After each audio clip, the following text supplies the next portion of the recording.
जय श्री कृष्ण मित्रों, आइए आज हम जानते हैं कि श्रीमद् भागवत गीता का प्रथम अध्याय का 15वां श्लोक हमको क्या बताता है।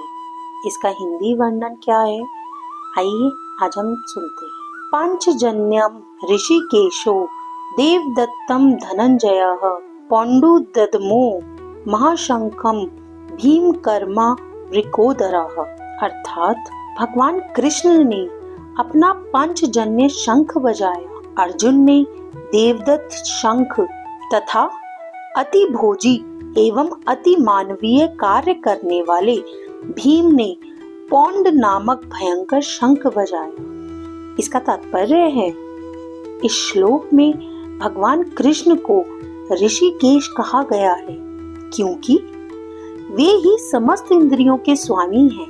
सारे जीवन उनके भिन्नांश हैं, अतः जीवों की इंद्रियां भी उनकी इंद्रियों के अंश हैं। चूंकि निर्विशेषवादी जीवों की इंद्रियों का कारण बताने में असमर्थ हैं, इसीलिए वे जीवों को इंद्रिय रहित या निर्विशेष कहने के लिए उत्सुक रहते हैं।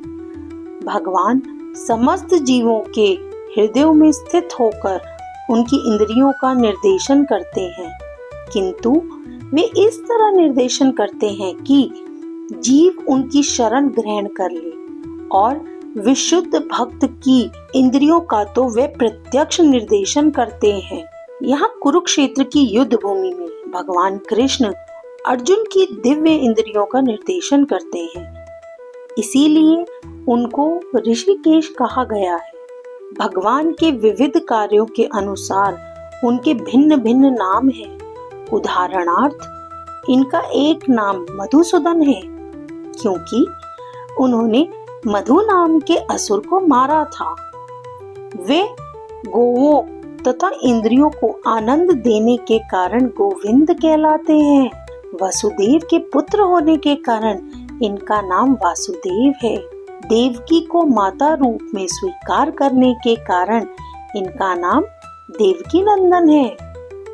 वृंदावन में यशोदा के साथ बाल लीलाएं करने के कारण ये यशोदा नंदन है। अपने मित्र अर्जुन का सारथी बनने के कारण पार्थ सारथी हैं।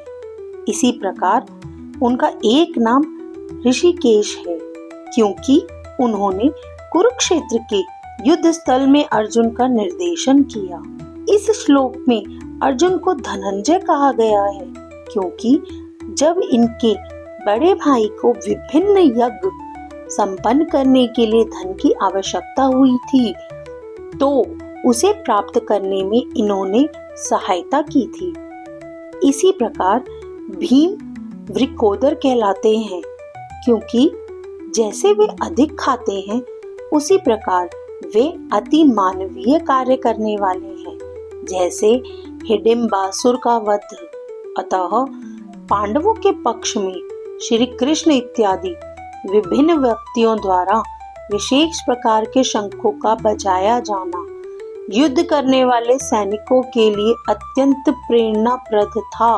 विपक्ष में ऐसा कुछ न था, ना तो परम निदेशक भगवान कृष्ण थे, ना ही भाग्य की देवी श्री थी।